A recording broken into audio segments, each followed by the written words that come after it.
అందరికీ నమస్కారం. ఈరోజు ప్రజాపాలన ప్రభుత్వంలో మిగిలిపోయిన 6 మంత్రివర్గ విస్తరణలో ఈరోజు ముగ్గురికి మంత్రి పదవి కేటాయిస్తూ ఈరోజు మనం చూస్తా ఉన్నాం మీడియాలలో గానీ, అక్కడ సోషల్ మీడియాలో గానీ. కానీ ఇక్కడ అందరూ ఒక విధంగా ఒకటి ఆలోచించాలి.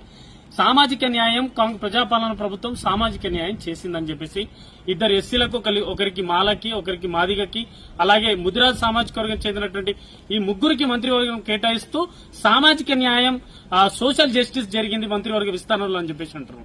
మరి సామాజిక న్యాయంలో ఎందుకు కుల వివక్ష చూపిస్తున్నారు? సామాజిక న్యాయంలో ఈ బంజారా సామాజిక వర్గం కాదా? వీళ్లకు ఎందుకు మంత్రి పదవి కేటాయించడంలో విఫలమవుతున్నారు మీరు? ఈరోజు లంబాడి సామాజిక వర్గానికి మీరు కేవలం రామచంద్ర నాయక్ గారు ఇది వరకు గవర్నమెంట్ విప్ గా ఉంటుండే, ఇప్పుడు డిప్యూటీ స్పీకర్. మేము పదవులు ఇవ్వమంటున్నాం, కానీ అధికారాలు లేని పదవులు మాకిచ్చి ఏం చేయాలి? రామచంద్ర నాయక్ గారు ఏదైనా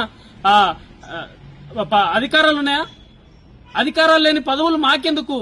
ప్రభుత్వం తెచ్చేది మేము.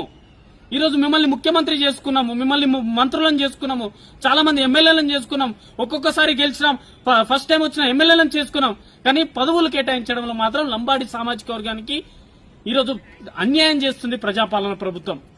ఈరోజు మంత్రివర్గంలో వివేక్ వెంకటస్వామి గారి ఇంట్లో వారి కొడుకుకు ఎంపీగా ఇస్తారు, వారి సోదరులకు ఎమ్మెల్యేగా కేటాయిస్తారు. వివేక్ వెంకటస్వామి గారేమో ఎమ్మెల్యేగా ఉన్నారు, ఇప్పుడేమో మంత్రి. ఇగో ఇది సామాజిక న్యాయం. మరి ఇంకొరికి ఎస్సీ మాల, మరి ఇదే గిరిజన సామాజిక వర్గంలో ఒక పదవి గోండు కోయ సామాజిక వర్గం ఇచ్చినప్పుడు ఇంకో పదవి ఇంకో మంత్రివర్గం ఏమో బంజారా సామాజిక వర్గం ఇవ్వండి. మరి ఎస్సీ సామాజిక వర్గానికి సామాజిక న్యాయం చేసినట్టు ఒకటి మాలకిచ్చి ఒకటి మాదికకి ఇచ్చిన తర్వాత ఇక్కడ ఒక కోయ గోండు సామాజిక వర్గం అక్కడ ఇచ్చినందుకు ఇంకో బంజారా సామాజిక వర్గం ఇక్కడ కూడా ఒక పదవి ఇవ్వాలి. ఇంకా 3 పదవులు మిగిలి ఉన్నాయి. ఇప్పుడు రామచంద్ర నాయక్ గారికి డిప్యూటీ స్పీకర్ గారు ఛాయ్ బ్రేక్ వెళ్ళినప్పుడు ఈయన సభను కాపాడుకోవాలి, అంతే తప్ప ఇంకేమైనా అధికారాలు ఉన్నాయా ప్రజల పట్ల?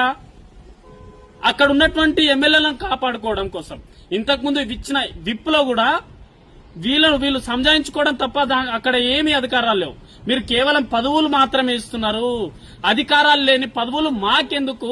తక్షణమే బంజారా గిరిజన సమాజానికి, లంబాడి సామాజిక వర్గానికి మంత్రివర్గం, ఇప్పుడు మిగిలిపోయిన 3 మంత్రివర్గంలో ఒక మంత్రివర్గంలో ఒక మంత్రి పదవి అది లంబాడి సామాజిక వర్గానికి కంపల్సరీ కేటాయించాల్సిందే. రేపటి నుంచి మరోసారి మా ఉద్యమం ప్రారంభమవుతుంది. మీరు బంజారా లంబాడి సామాజిక వర్గానికి మంత్రి పదవి ఇచ్చే వరకు